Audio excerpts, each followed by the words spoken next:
Hi, everybody. I'm Annie of Annie Asks with Well Read Magazine. And I hope I said it right today. Asks. I always laugh at that. So today I invited Mike Eberhardt, who uses the name Champ Westwood for his audible narration endeavors and other things that we're going to learn about when we speak further with him.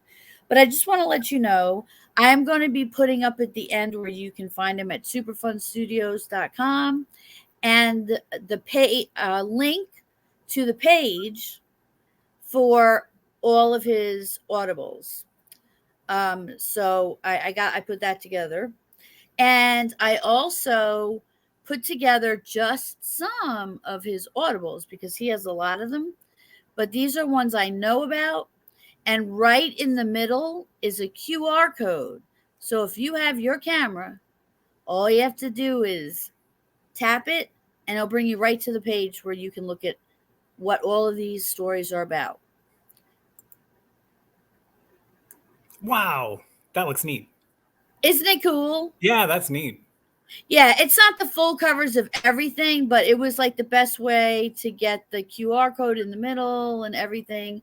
But I thought it was great. The only one that wasn't on here that I really wanted on here was the race car, the racing horse one. Oh, yes, Southbound, the racing one. Southbound, yes.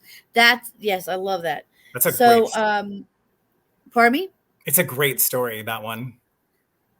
Right. Is that a true story? It is based loosely on the author's own experience.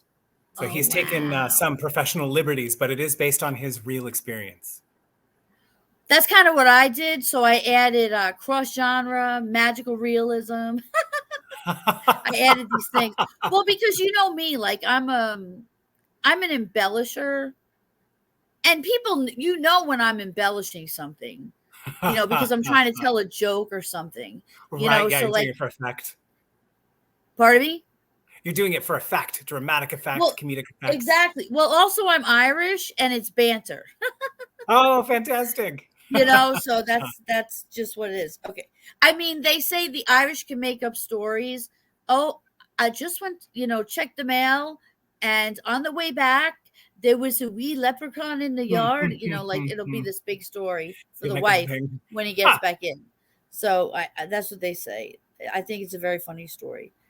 But you have a voiceover studio that was founded in 2018 I do, in yes. suburban Los Angeles, although I really love where you really live, but we won't go there. Thanks. But it's really kind of sounds like kuchabunka It or does sound like kombucha. That drink it kombucha. sounds like I kombucha. don't know, Where do but you live? I live in kombucha. You know. that drink, ugh, don't like.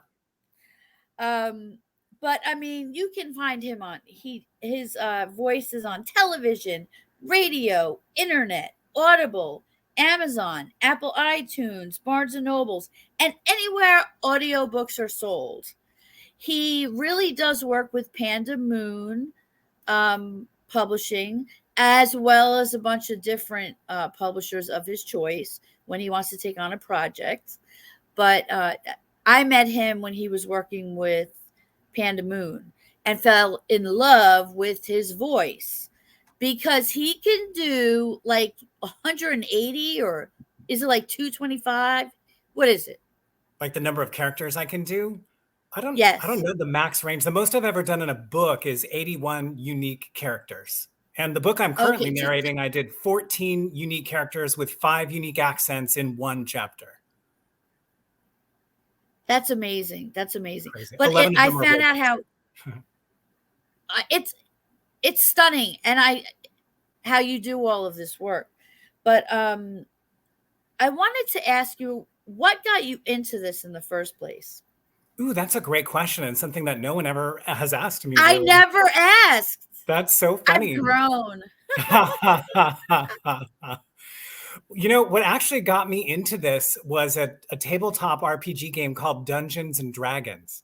I don't know if you've ever heard of the game or played the game, But I've heard of the essentially, game, and I do like this listening to the stories being yes. made because I'm a storyteller. Yeah, So so I do I was like the that. person I played the dungeon master. So I was the person that created the stories and then acted them out for the players. And so I did this with a group of friends way back in high school, college time. And I would do different voices for all the characters. And that's where I started doing character voices. And I'd always wanted to get into this line of work. It's very difficult to crack into. And so I actually started with commercials, started doing commercial voiceover and then getting into fiction books, like nonfiction books, pardon me, because I didn't need characters or accents. I wasn't sure I was any good at it. And so I did those types of things, kind of build up my confidence, build up my contacts. And then over time, I would practice. And I swear, Annie, the first couple of books that I did as an audiobook, I sent them. I'm still friends with this group that I play Dungeons and Dragons with, and they would call me and leave me voicemails and go, this one character in this book sounds a lot like the mayor of a town that we, liberated from the dragons, or this villain reminds me of this evil pirate captain we all killed back in 1993. Because you rely on what you can do and what you've done.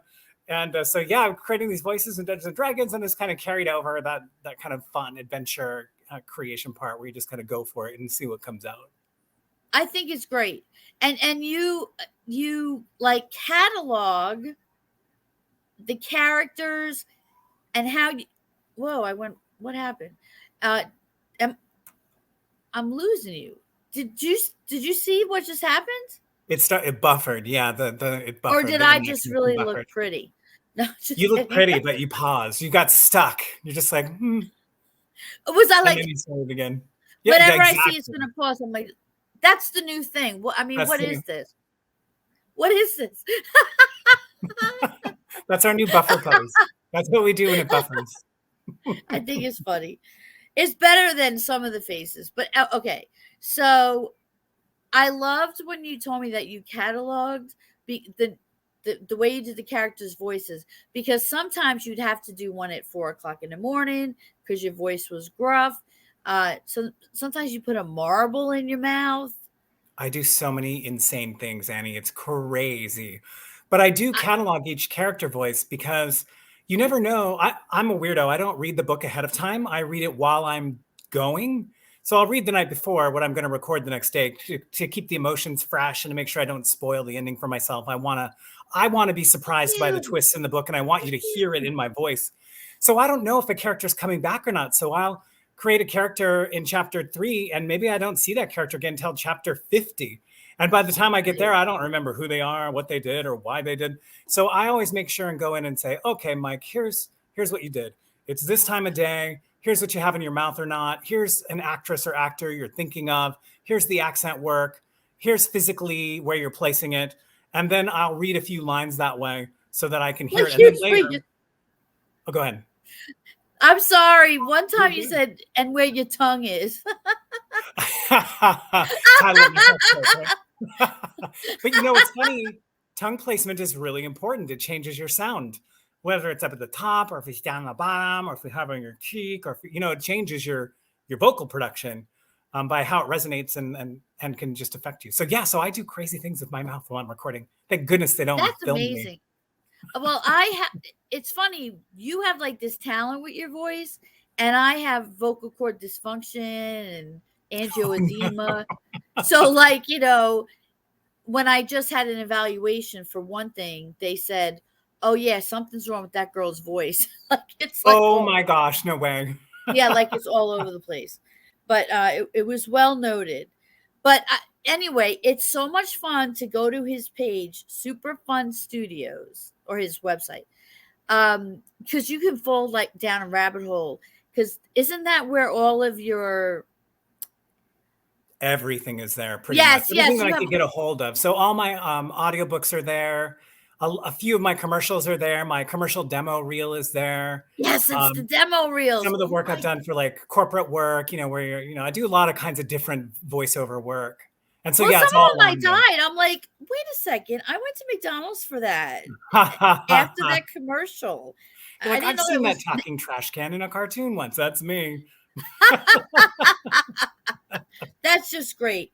It sounds like a really fun job. I can't get enough of it.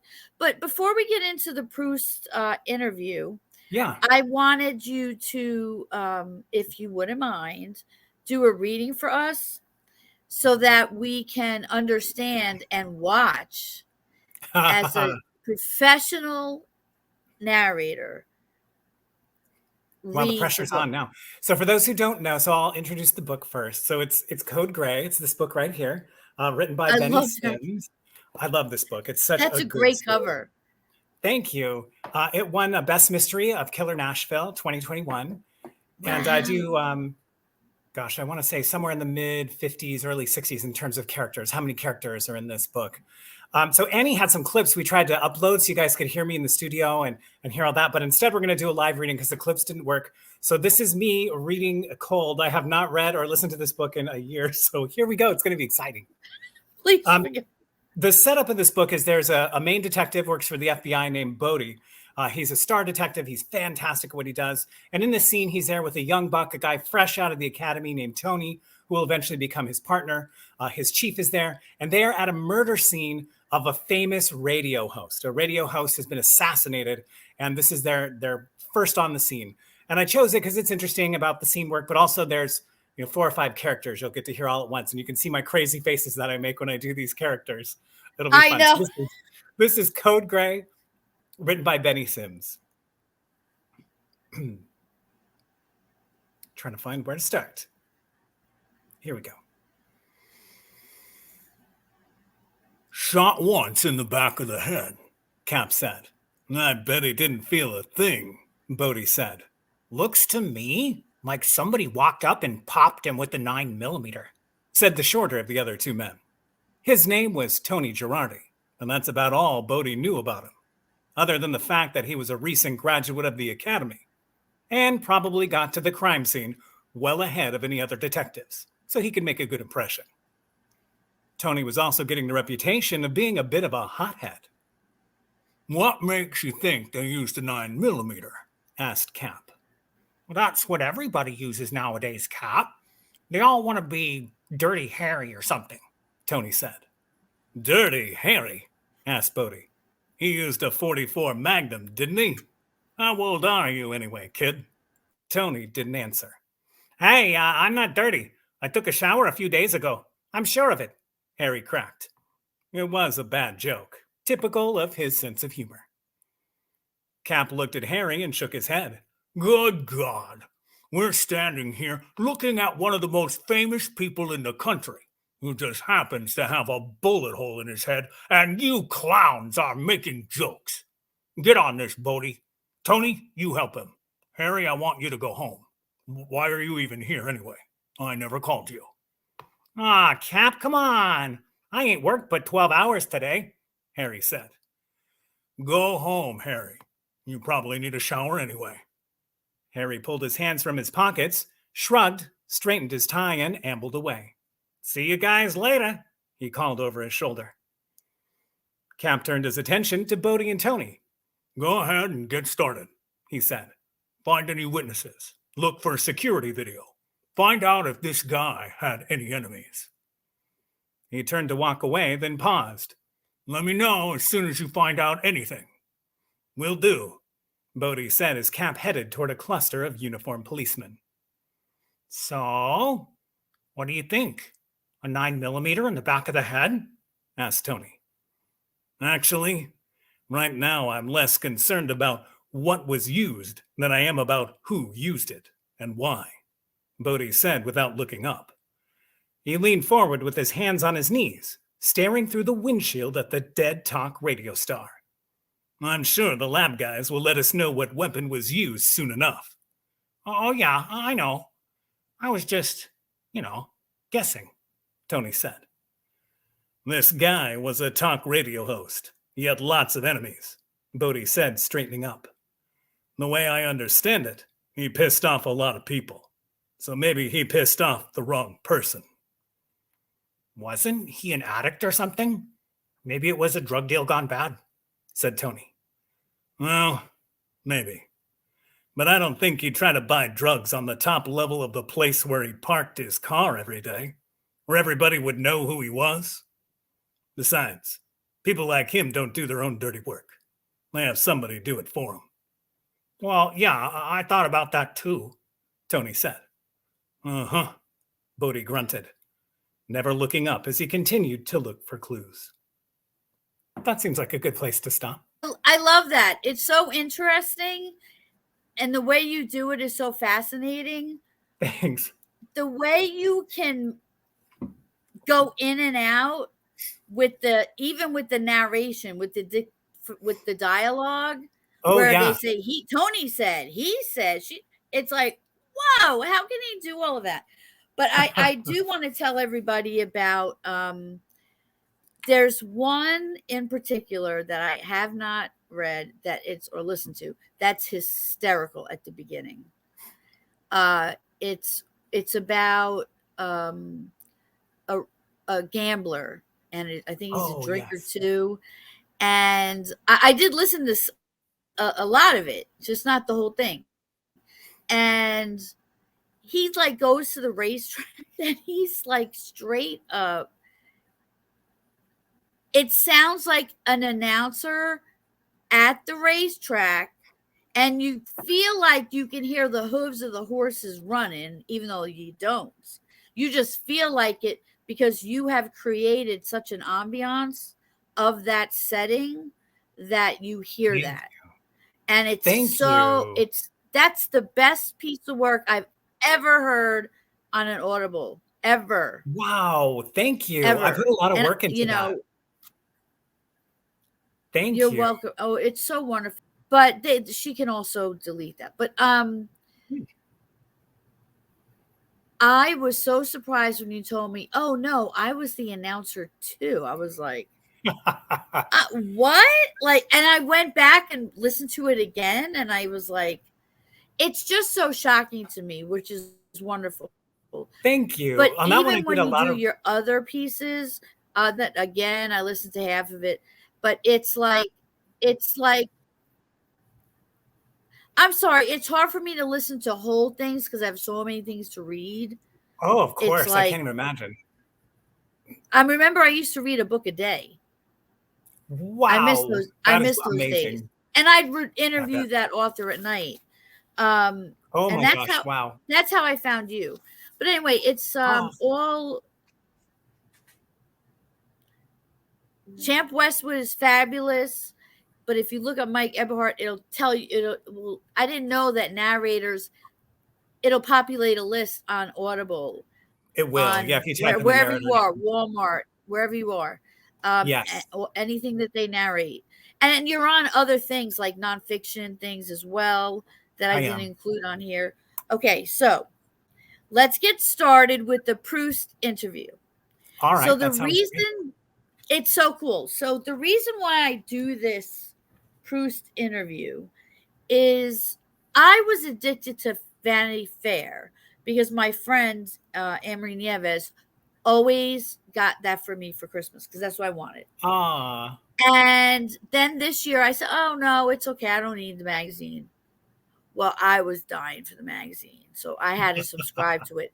And it really was it has great articles, but I loved reading these Proust interviews because if you're a writer, it really teaches you a lot about how to build a character.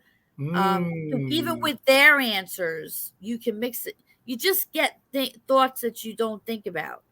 But the whole reason that he put these 35 questions together in the 1890s was so that people could learn about each other's character.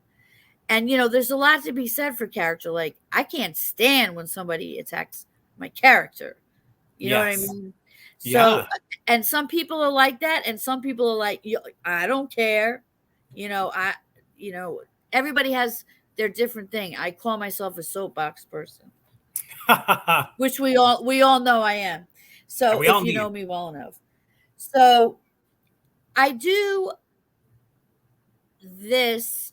Annie Asks for Well-Read Magazine, which is owned and operated by Mandy Haynes, because I wanted to keep interviewing and having some help because of my illness.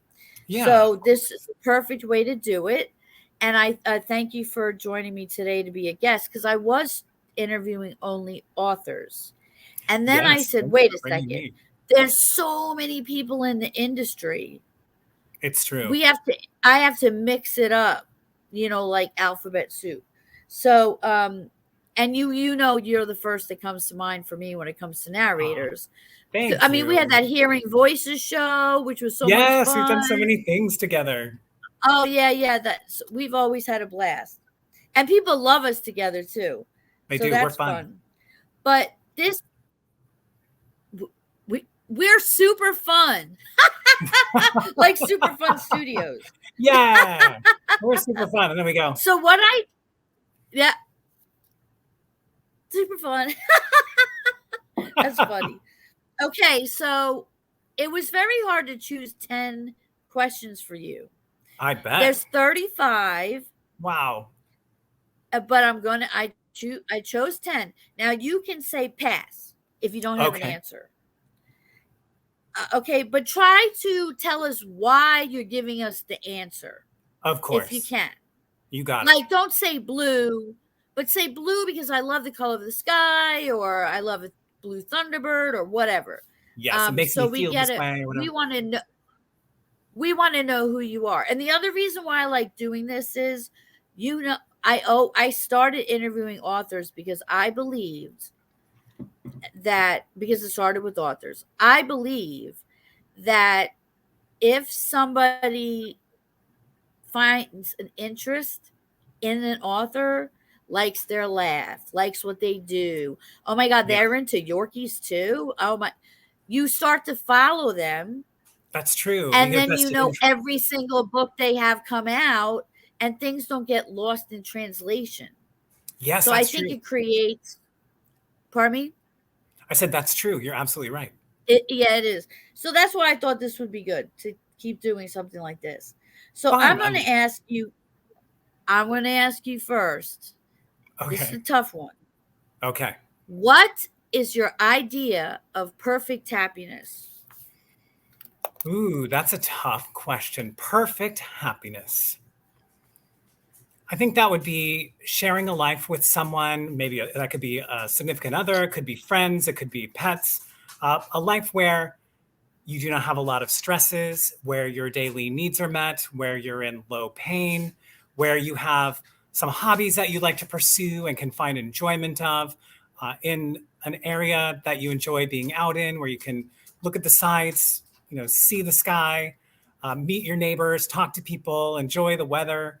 I think it's just really simple for me. I like to keep it small and I'm a homebody type person. So for me, perfect happiness is sharing a nice little home life in a town that you like, with people you love, doing things you enjoy, eating good food, drinking good drinks, and just enjoying the human connection and the experience of being in the world together at that precise moment. Because there's a lot of things going on that aren't great, but there's always something you can focus on that is great. And for me, in my daily life, I strive to focus on those things. And so perfect happiness for me would be a life that enabled that full time.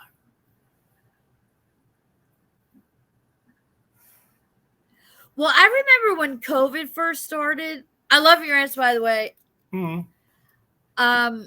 When COVID first started, I'd call you and you'd be making espresso and, decaffeinated.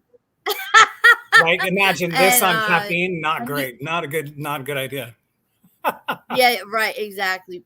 That's so funny. But I looked up the coffee shop next to you. Oh, when yes, you were that's in the right. hospital, because we were like, what are we going to get them? And then they didn't have a box that we really wanted for you. And they made it or something like that. That was so sweet. You live in a wonderful place. So thank you. I keep seeing your dog, Daphne, in the background. Yeah, she keeps moving around. Is that okay that I said people's name, or that I gave away her name? For sure. Yeah, of course. I didn't want to. Yeah. Okay, no, you're sweet to ask. I'm not hiding in yours. No, it's all good. Awesome. If you want to reach out and stalk me, come get me. He's so cute. Or is she a girl or a boy? It's a girl, and she's adorable. Oh, she's so cute. Thank you. Okay. which living person, and I want to say, if you need a roommate, if I'm still around in 20 years, let me know. Perfect. That'll be great. I always love to have that person that, like, if you're alone, yes, in like your 80s, like, who are you gonna go right. live with? Yeah, please come live with me, watch TV shows with Yes, me, and have M&Ms and, like, bake cinnamon rolls and crap. we'll watch I'm the all about Golden that. Girls Yeah, I'm all about that. Yeah, we can analyze each one, see how it and holds up. learn learn Dungeons and Dragons. Okay, so which living person do you most admire? Ooh. I like to ask that question.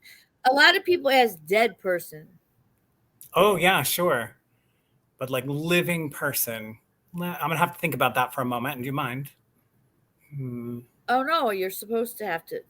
This is supposed to make you have to go, It makes me have to think. That's good.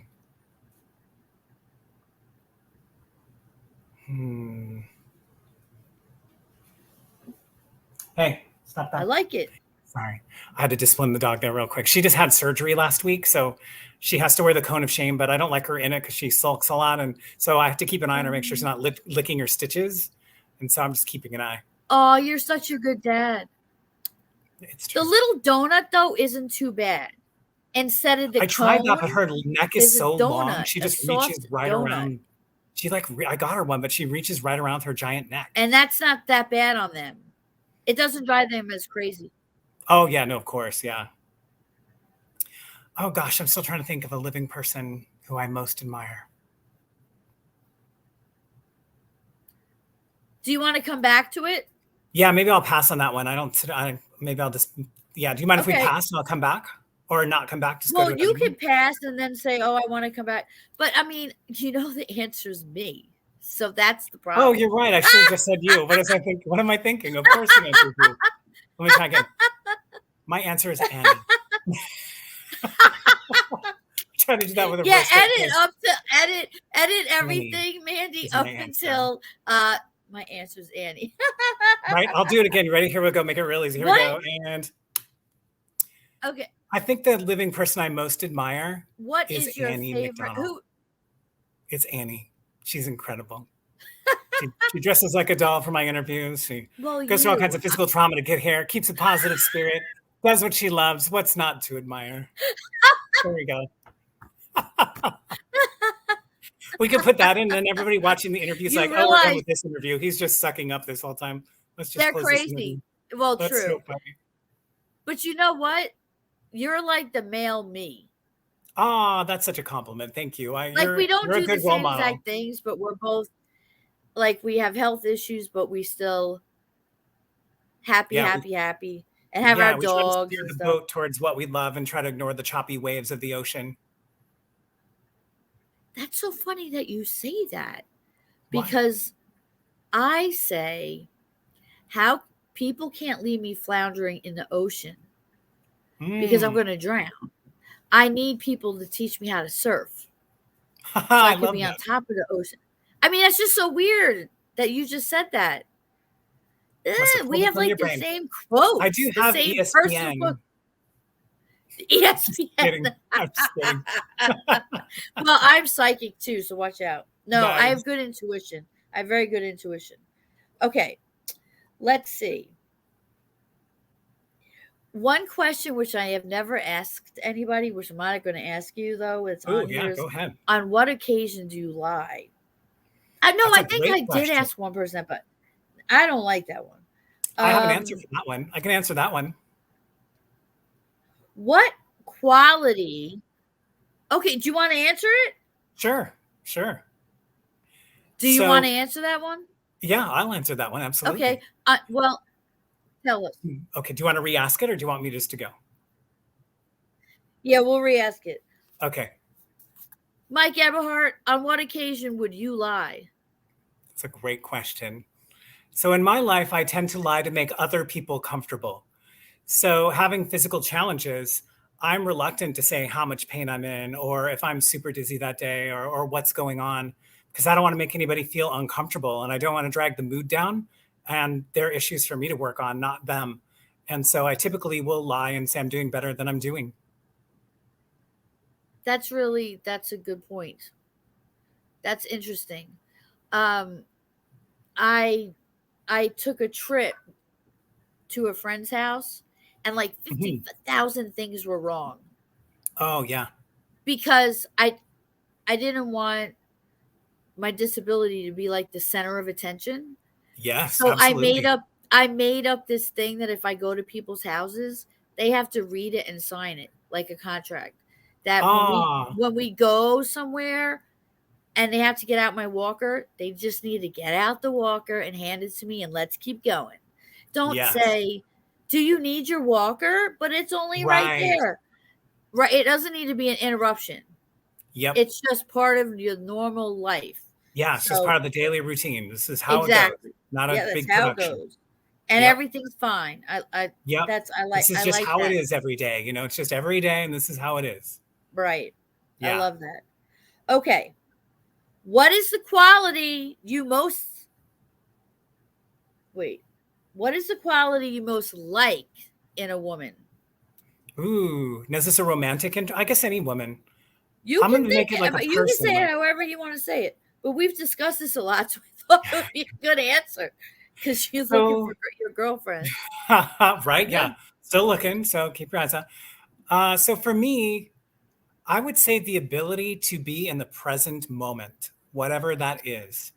So Oh, if we're out to dinner, if we're at a park, or we're having an interview, we're talking about a book over macaroni, whatever it is, to be able to be fully present, not check your phone, not worry about work stresses or what's happening next or where is this going or what's happening. Just, wow, this is really good baked ziti. Let's talk about it. Or, oh, it's so humid and hot today. I haven't experienced this in a while. What are your, I just want to be here right now with that person. And so somebody who has that ability to do it, I really admire that and strive to be like that more and more. that's very nice.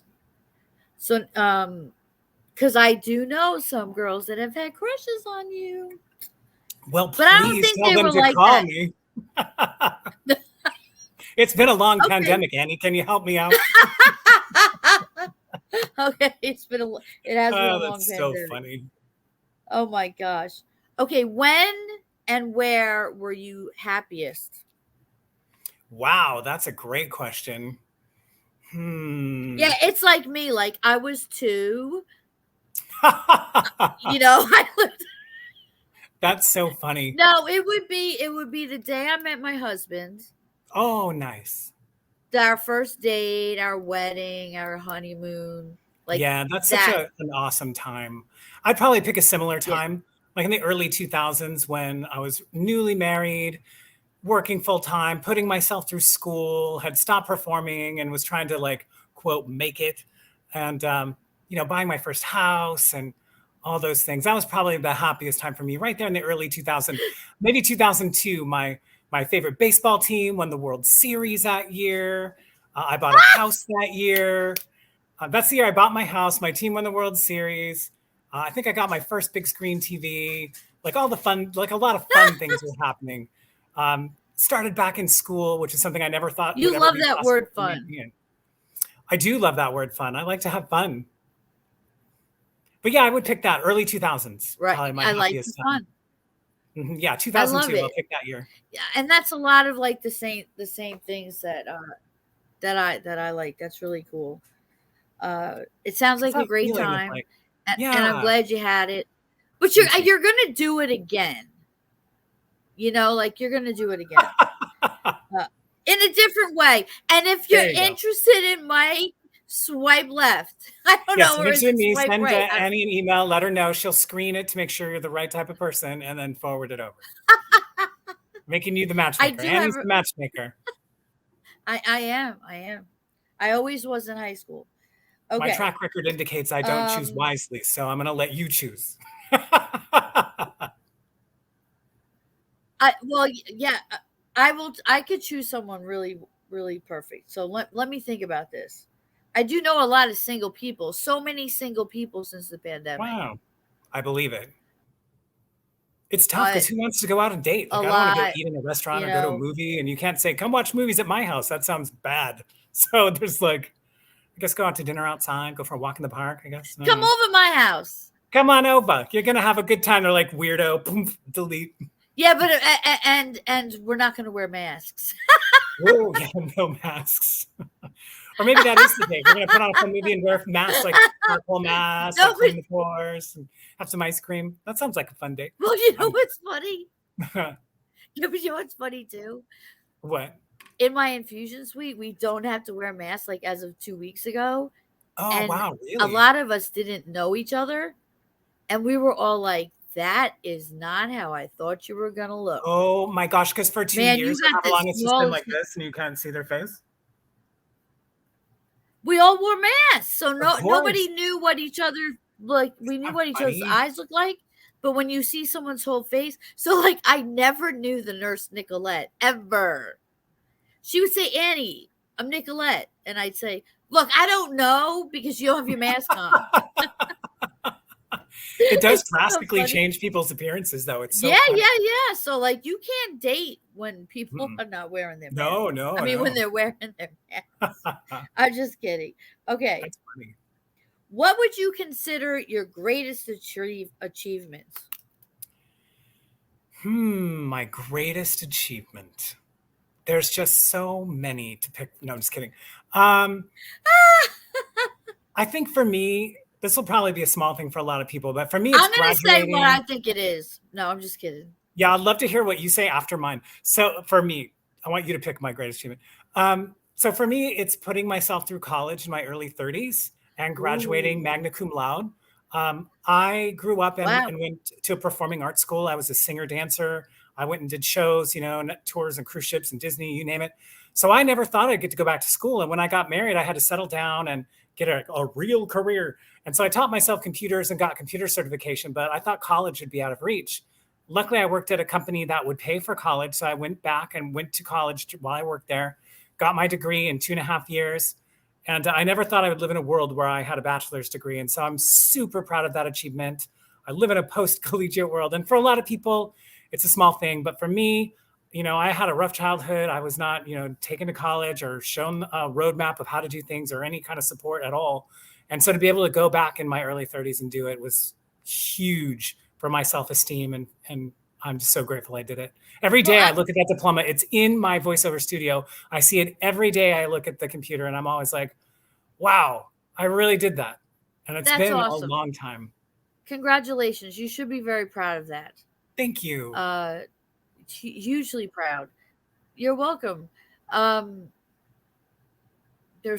said something while you what I thought was going to be your what were you going to say? I thought it was going to be when you had to recover from a severe disability. That was very close. On your own, because you had to do it on your own, and you did it. Yeah, I did. I did 150 physical therapy sessions so I could walk again. I had torn 6 tendons, and I was bedbound for 3 years. Couldn't stand for more than 10 minutes. And today I don't need to walk with crutches. I can walk a solid 20, 25 minutes. Take my dog out, go to the grocery store, all the normal things that, a person does. You can even call while you're walking. I can. I do it. I know. So I am proud. That is a big achievement too. I wasn't sure about bringing that into the interview. People want to hear that kind of thing. So I was like, I also don't want anybody to be like, oh, the disabled guy is using his disability to pitch his audio. No. That's not true in today's society because, like me, I got to like number 2 on the disabled authors list, but like you're up against, Olympians because they're all disabled. They've thrown their body all over the place, but that's true. It's such like a voodoo thing, like not voodoo. It's such a don't talk about this. Yeah, like a taboo. And I think it's important that you do, and it's important that you show people that they can do work still. Yeah. Even if it's not what they used to do. So for sure. I think it's a huge compliment to you, and I think it's a huge compliment to somebody who's listening that says, oh, wait a minute, I didn't realize, because it happened to me. I was getting my infusion and a girl read my book, and she drove from California in a car with her dog to go see my doctor because she thought she had Wow. stiff That person is syndrome, and she incredible. did. Wow, Annie, that's Yeah. amazing. Yeah. So I said, okay, that's it. Just throw away the rest of the books. Because Right? Yeah. Yeah. you always say, if I could change one life, you Right. mean it. You mean then it. you You did. do mean it when you say that. You But then do. when it happens, you say, oh, wait, I want to change more. Like I was just doing my thing, and then here it is. Yeah, yeah. It's really cool though. What is your most treasured possession?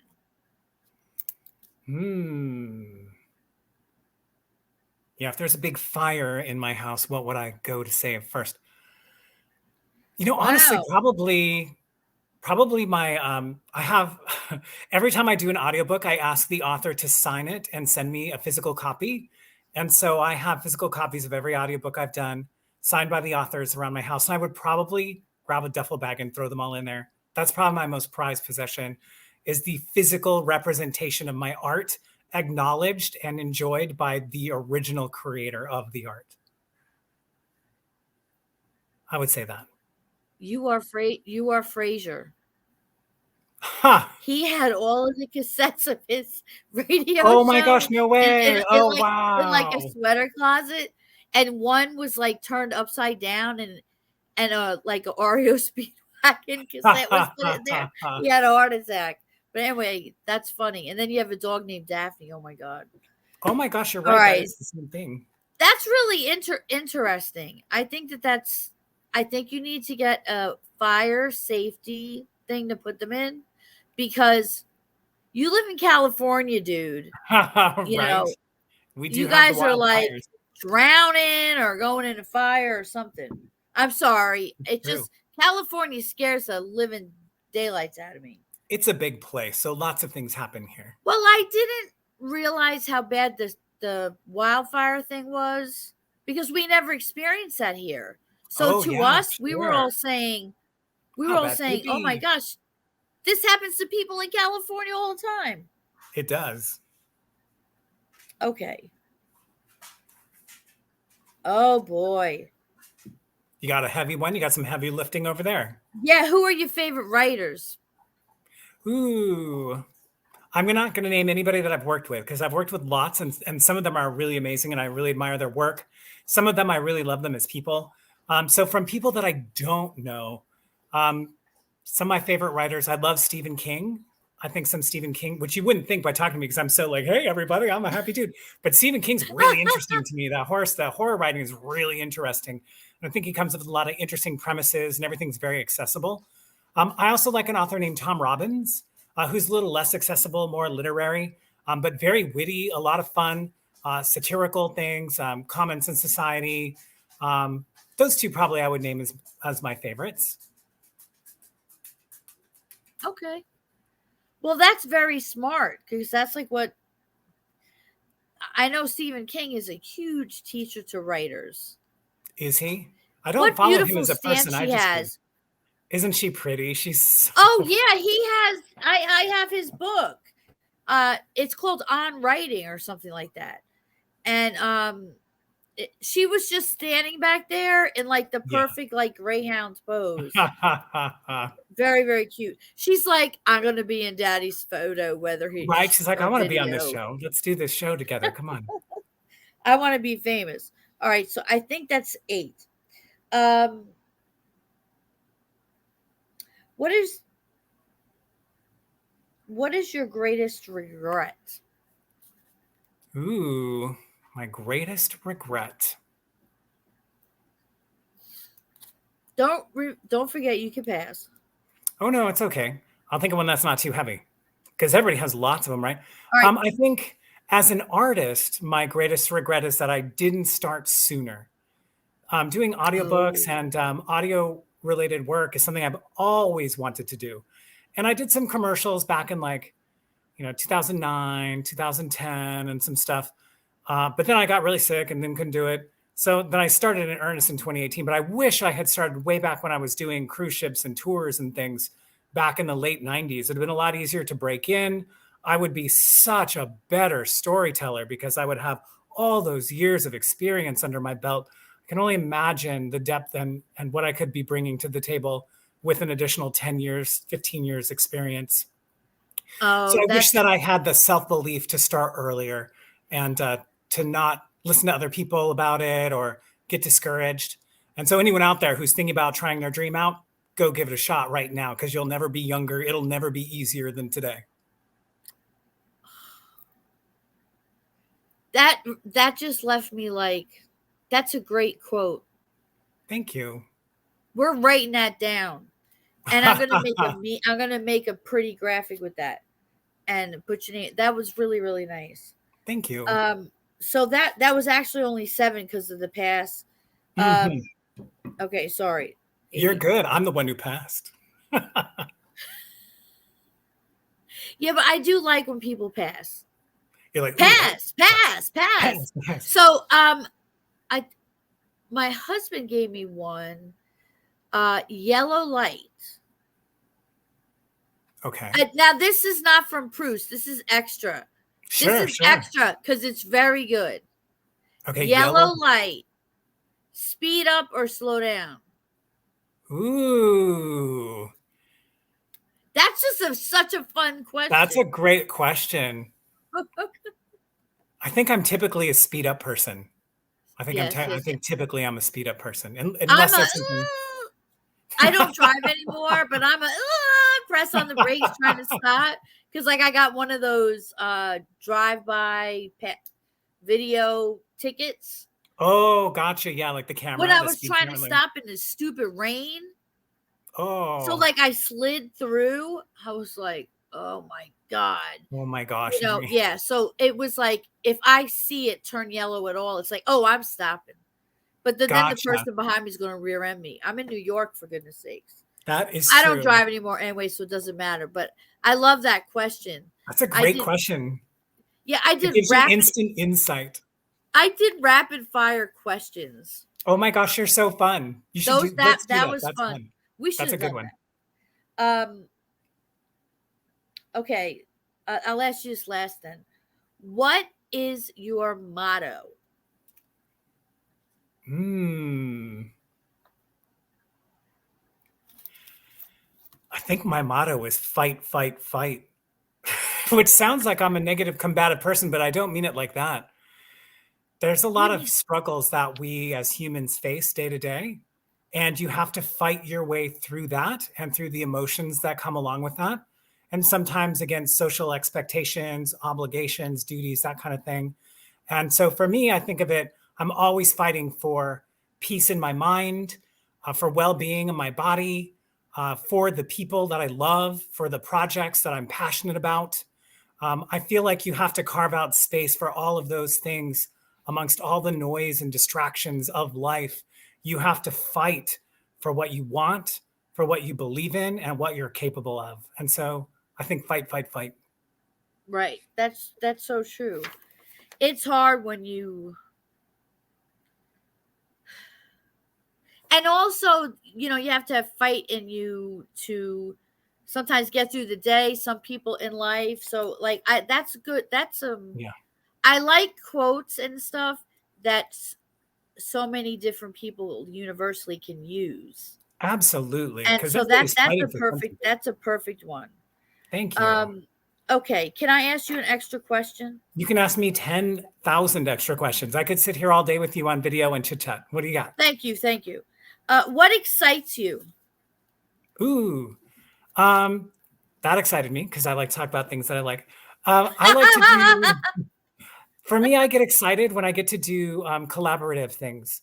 So whether it's playing video games with friends, we're all together on the same team, we're going to go fight the dragon, or like Dungeons and Dragons, where we're all doing this joint story together, or like this interview where we're talking and having this relationship, this communication back and forth.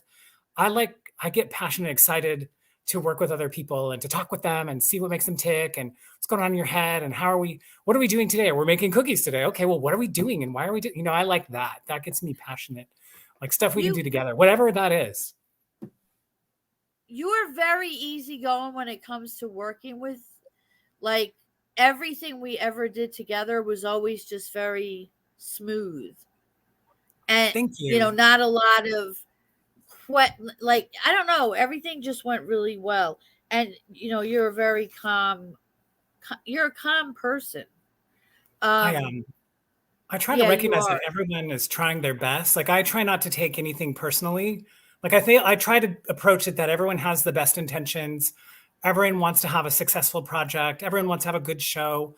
And so I try not to get bent out of shape when dates get moved or things are late or this paragraph is wrong or I didn't like your character here or whatever it is, because I understand that at the end of the day, we're all trying our best and want to be the best and show up for each other. And so, at least professionally speaking, with shows and stuff, I try to stay very laid back, very calm, easy. I try not to drag the ego into it because, it's not about me being the best narrator in the world. It's about me getting the emotions and the content across that you intended as an author or as an artist. Or in this case, we're doing the show and you want to put on a good show and ask good questions and be friendly and give the audience something fun to look at. And when we start or how long it goes or whatever, it doesn't matter. We're here for a purpose. And so I try to keep that in mind and to keep the ego low and to focus on the work and the experience. And so thank you. That's a nice compliment that's coming across because it's definitely a concerted. Oh, you're welcome. You're welcome, but it's very true. Why do you think I keep coming back to the well?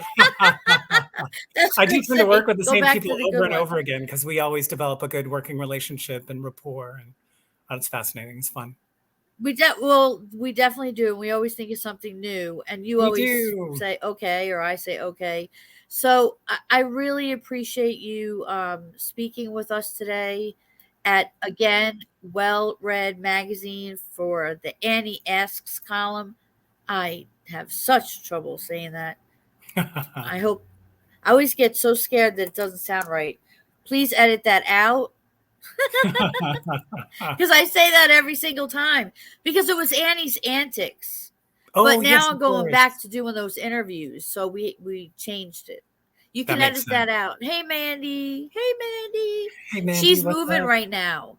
What's up, girl? Oh, I'm so sorry to hear that. Moving's the worst. Florida to Alabama. Okay. And living on a farm in a barn dominium. Oh, cool. That sounds fun. I think I saw that interview with you and Mandy in the barn dominium. The barn looked cool. It's crazy. But yep, that's a great accent too. All right. Well, it's been such a pleasure speaking with you. I'm going to end the recording now and we will be in touch. Oh, wait, hold on. Got a second instance of you. This is exciting. That went away. I'm sorry about that. Thanks for hanging on. I wanted to ask, what if somebody was going to want to listen to one of your audibles, which I'm sure is going to happen? Yay. What are the first 3 you would recommend they get? Perfect. So depending on what genre they like. So for a thriller, I would recommend Code Gray, which is a really great political FBI procedural thriller, really fun book. The second book I would recommend. The one you just read. Yeah, the one I just read from. The second one I'd recommend is one you actually talked about, Southbound, the horse racing book, which is more of like a fictionalized gambling, person with a gambling problem, announcer, horse races. It's really fun, really exciting. Also some heavier topic in there. And then my third one I would pick is Project 137, which was one of the earlier books that I did. Really great sci-fi story, shocking kind of mystery, ghost story, horror story. Not in a gory way, but more in in that book, you don't know which characters are safe to trust because anybody could betray anybody at any time, which is really fun. And it has some of my favorite characters that I've ever created in that book. So those 3 I would pick: Code Gray, Southbound, and Project 137. I can't believe some people read the whole story and then they narrate it, because it's almost like now you're creating the ending sound. Yes. Right? So it loses something. It's tough because as an actor, you want to understand the characters completely. And so I think the thought is when you do a play or a musical or something, you read the whole script so you understand the character and everything they're going to do, their motivations, blah, blah, blah. And so they want that same effect in a book, which I totally understand. But for me, it's too much information and I don't want to. But I don't want to reveal anything or telegraph anything. I think the way you do it is great. Thanks. Thank you. Well, I love it. And I will say, after you had told me that you were doing stuff like that, I always read the whole book when I interviewed authors. But when I interviewed thriller authors, I didn't read the end. Oh my when gosh, no I way. interviewed them. So that I became like this, and then they went to blah, and then they did this, and they were running down the street like, what's gonna happen? Oh my Like, gosh, I like love it. I had this genuine excitement about the end of the book, and I realized it's Yes. changed the whole atmosphere of the interview. So thank Yes. you for that. I never told Oh, you, I'm so glad but that I don't benefited make you. any money, so you don't get anything. but, but Hey, I but if I change appreciate one that. life with my method, no, I'm just kidding. That's fun. That's great that I held on though. That's awesome. You can stop everything now. That's great. All right. Well, thank you so much, Mike. And I hope that you have a wonderful night. And Thank please you, keep in Annie. touch, okay? It was such a All pleasure. Thank right. you for having me today. And of course, we'll keep in touch. We'll talk soon. Okay, wonderful. I do want to show this to everybody.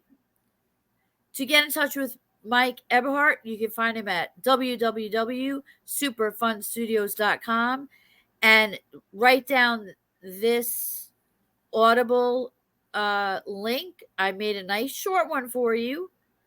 bit period ly/3r capital L capital Z capital E 6 capital C, and it'll take you right to all of his audibles, and there's a bunch of them, and it's fun.